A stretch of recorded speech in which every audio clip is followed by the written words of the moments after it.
Because the purpose of Laban Kasamang Bayan is to help the government enlighten the people. Hindi po kami ang mag-take over ng functions of the government. Yung narratives, yung pagpapaliwanag, yung impormasyon, mahalaga po yun.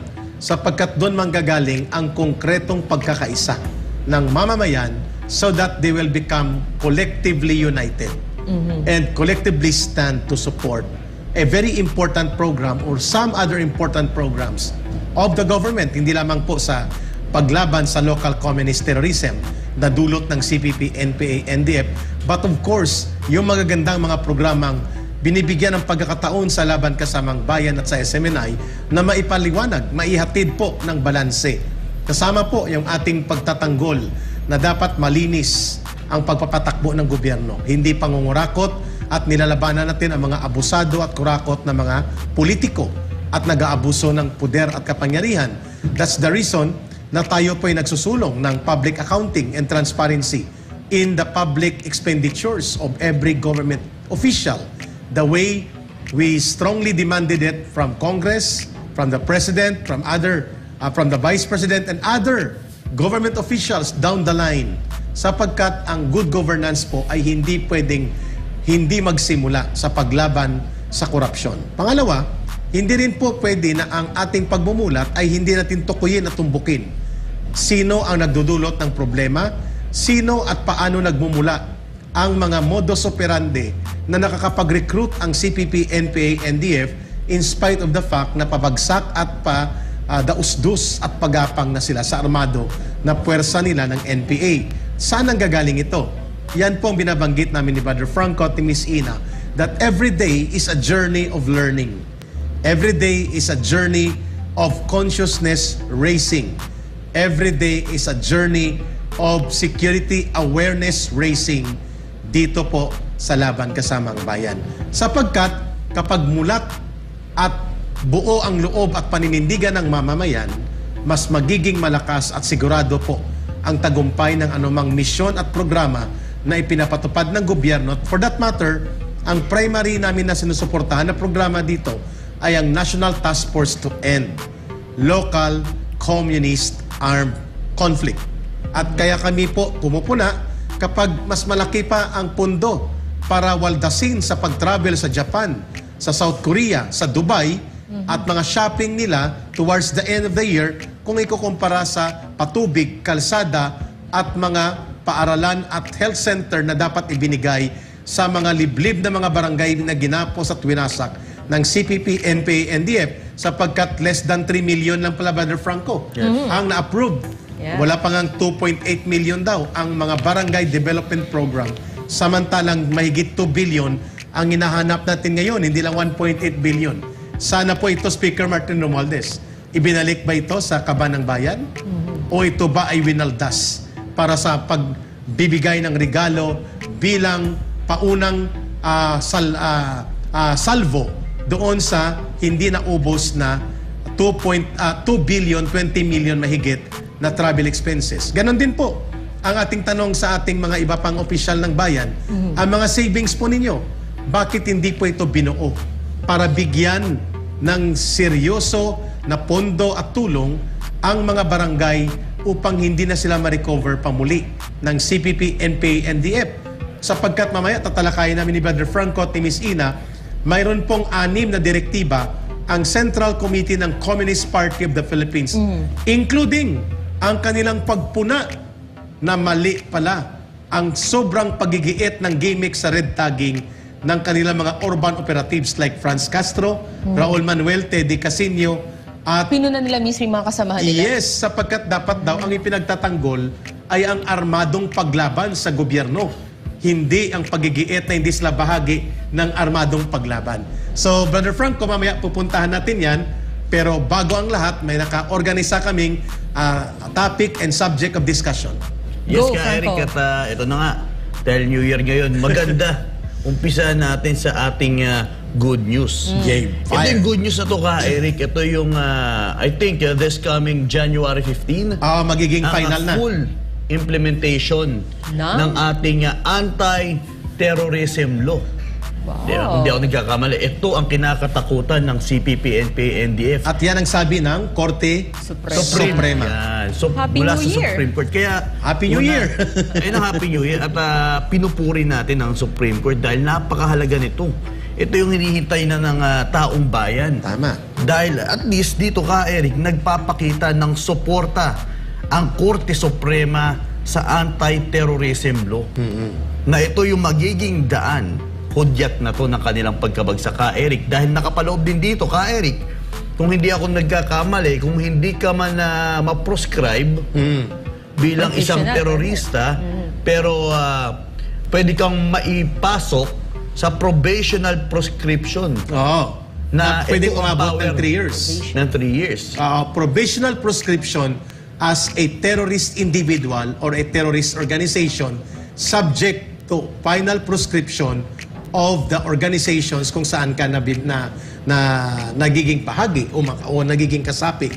Good point yan, Brother Franco. Yes. Before kayo pasa kay Miss Ina, bagitin ko lang yung kahalagahan ng hinedline ni Brother Franco na lumabas ngayong kahapon at ngayon ay lumalaganap na mga balita that the Supreme Court already ordered the publication of the implementing rules on the application of petition and other remedies or application of other court procedures related to the full implementation of anti-terrorism law that shall end itong publication at ang requirements na ito by January 15 of this year, 2024. Ibig sabihin po, kinikilala ng Korte Suprema na ang pangangailangan sa pagpapatupad ng lubusan sa anti-terrorism law ay hindi dapat mahadlangan.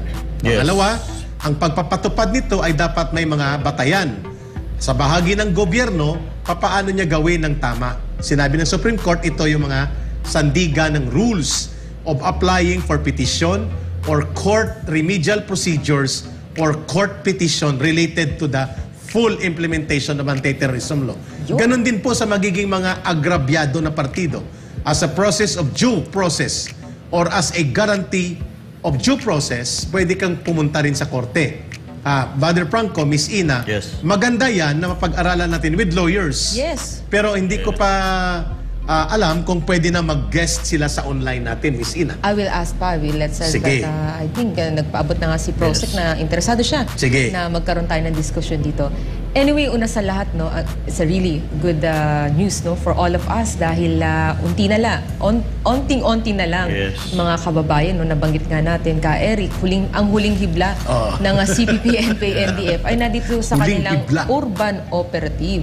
And with this, no, kung talagang full implemented ang anti-terrorism law, talagang malaking porsyento, no, malaking pag-asa natin na ngayong taon sana, no, lahat ng mga existing na mga cases na final natin against this urban operatives ng CPP, NPA, NDF ay talagang malagay na dyan sa preso at managot sa batas at ang hustisya ay makuha na po ng ating mga kababayan.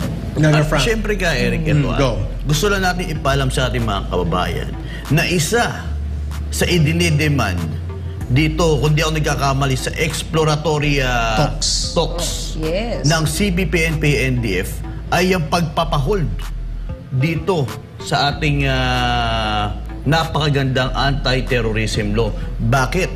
Dahil sila ang numero unong tatamaan. Actually, posisyon nila, Frank, ranges from pagkatapos lumabas yung inihayag ng Philippine Government Envoy na pinamunuan ni Secretary Galvez ng OPAPRO, Office of the Presidential Advisor for Peace, Reconciliation and Unity, at ng kanyang team, inilabas nila ang tinatawag na Joint Oslo Communique. Wala pang 24 oras, sumagot ang CPP operatives in the Netherlands na nagpapakilalang mga CPP na mga NDF panel led by the widow o yung balo ni Joe Masison na kasuporta ni Laila de Lima, si Juliet de Lima Sison. Sinabi niya at ng kanyang mga kasamahan sa CPP International Department, hindi makakapag-proceed ang makabuluhang pakikipag-usap sa kapayapaan sa gobyerno ng Pilipinas at sa pagitan ng NDF kung mananatiling ipinapatupad ang anti-terrorism law. Therefore, kailangan tanggalin yan o i-hold in abeyance ang pagpapatupad So paano mo gagawin yan? Magkakaroon ka ngayon ng deklarasyon from the President at ipapaalam mo yan sa Kongreso na pinapahold ito. Yun ang gusto nilang mangyari, Miss Ina. Pangalawa, kailangan tanggalin sila as designated terrorist organizations at mga terrorist individuals, mga kababayan, mga kasama. Well, in fact, ay magtitistigo pa ako. One of the witnesses ako sa involvement nitong ni Juliet de Lima Sison pertaining to the case of anti-terrorism financing. Brother Franco, this coming February 2024. Huwag ko nang banggitin ang lugar.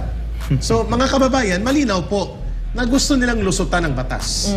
Kaya itong una naming tatalakay ni Brother Franco at ni Miss Ina, sapagkat hindi nila napigilan after several 15 or 18 petitions kasama ang mga kaalyado at naging kaibigan nila ng mga civil libertarians at mga civil liberties and human rights lawyers at kasama nila na binuo yung mga movement to discarril o ipatigil ang anti-terrorism law. Hindi sila nagtagumpay sapagkat on June 2020 or July, nagsabi ang Supreme Court na ang anti-terrorism law by and large 98% ng kanyang nilalaman constitutionally valid.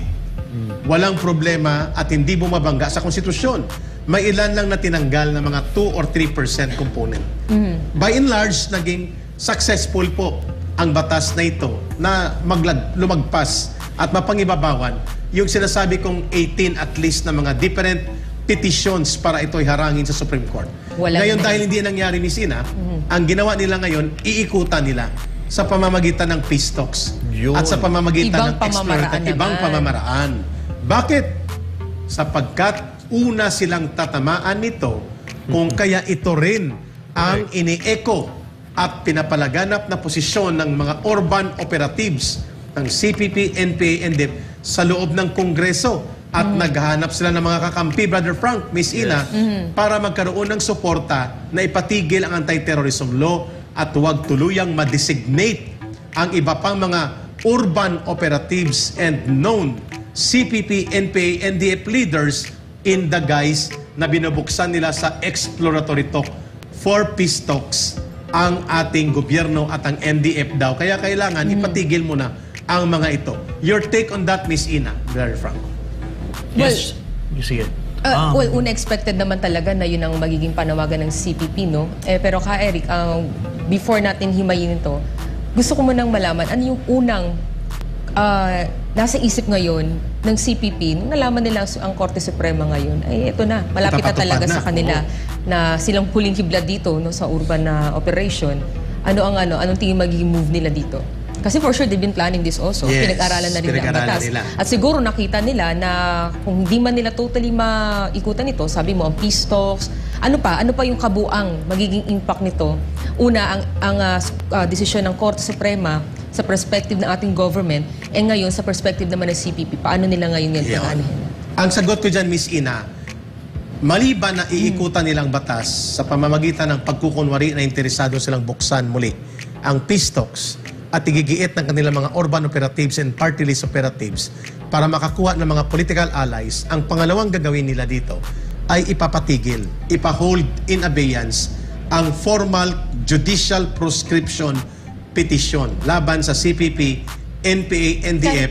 Paano nila pwede nila yung pahinto? Kakausapin nila sa back channel. Because ang pag-proscribe, kailangan may mag-file on the part of the government.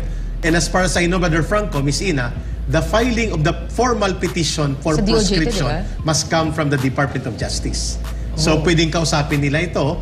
At alam naman natin na may ninong sila at may mga padrino ngayon na naglalakad ng kanilang mga political maneuvers. At babanggitin na natin, nanggagaling yan sa kanilang mga padrino sa Kongreso, led by Speaker Martin Romualdez. Pwedeng gumapang ito at sabihin, wag na mo nang ipaproscribe judicially. Ano po ang epekto niyan? Kapag hindi ma-proscribe ang CPP, NPA, NDF, ibig sabihin hindi natin mapadeklara sa korte na sila ay teroristang organisasyon. Ang mga nagre-recruit para sa CPP, NPA, NDF at ang kanilang mga front and urban operatives, may hirapan tayong mag-establish ng prima facie basis of cases against them sapagkat hindi na sila maidudugtong sa recruitment at underground operations dahil hindi prescribe ang CPP, NPA, NDF. The more that we can only do, or the most that we can do only, is to expose them politically.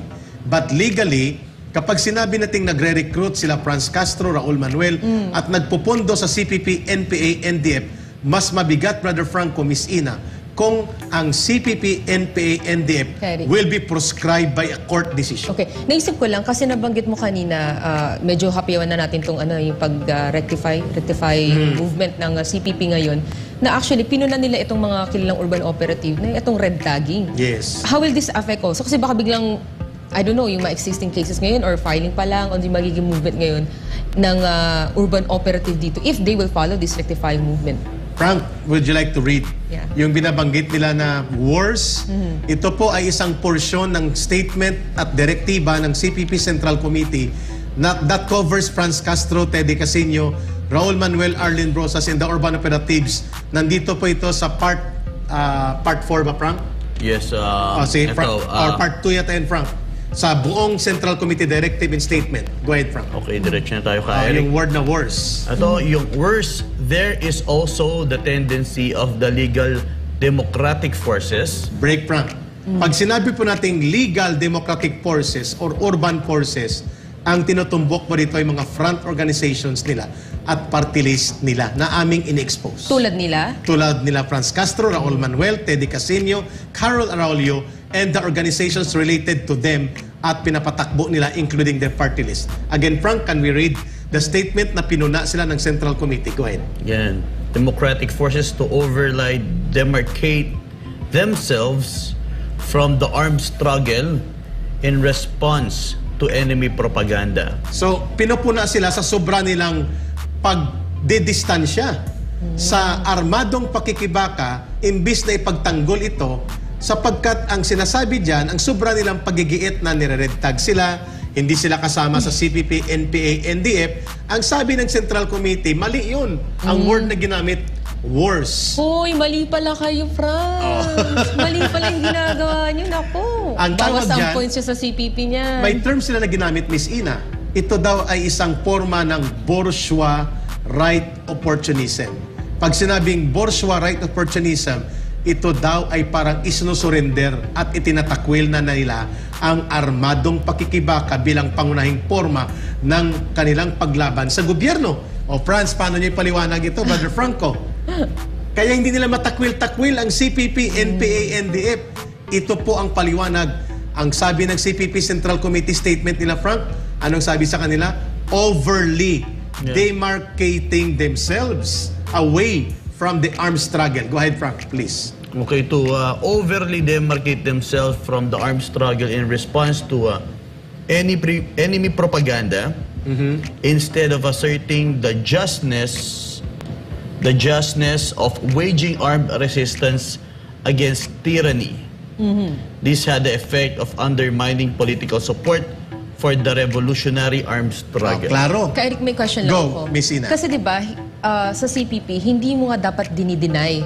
Siguro pwede mong itago, pero pag tinanong ka na, you're not supposed to deny. Or much ano ba? more, wag mo dapat itakwil. Wag mong itakwil. Kaya kasi makakasala ka Makakasala ka sa CPP. Ngayon, hindi na sila sinasibihan na ang inyong pagigiit ng sobra-sobra sa mga atake nila ka Eric, ng SMNI, nila Ina, nila Lorraine Badoy, nila Franco, ng SMNI, na ibinubulgar kayo, ang inyong ginagawa, red tagging ang inyong reklamo. Pero kasi ito kaya nagtataka kasi 'di ba supposedly ang NDF, 'di ba front siya. This organization, minsan parang medyo please enlighten me lang kasi 'di ba front ka pero identified ka as NDF. 'Yon. So parang nangyari kasi we identified these organizations and yet they are denying they are part of the NDF. Correct. Ang NDF kasi illegal. Kasi ang NDF, ang program niya, Frank, Miss Ina, is isulong ang armadong pakikibaka, suportahan ang CPP, NPA, NDF sa pagsusulong ng armadong pakikibaka para pabagsakin ng gobyerno. That is illegal. So the NDF is the umbrella organizations. The NDF is the umbrella organization of all underground mass organizations na binubuo ng Communist Party sa mga sectoral front organization. For example, sa Anak Bayan at Kabataan Party, nagtatayo ang CPP ng Kabataang Makabayan. Illegal yan. Sa loob ng Gabriela, nagtatayo siya Frank Misina ng Makibaka, Malayang Kilusan ng Bagong Kababaihan. Illegal din ito sapagkat ito yung nagsusulong ng armadong pakikibaka, katuwang niya ang NPA at ang CPP. Sa loob ng act, nagbubuo ng Kaguma. And so on and so forth. So ito mga Kaguma, Makibaka, KM, at iba pa mga underground organizations na ibinabaon at binubuo sa loob ng mga sectoral open front organization nila.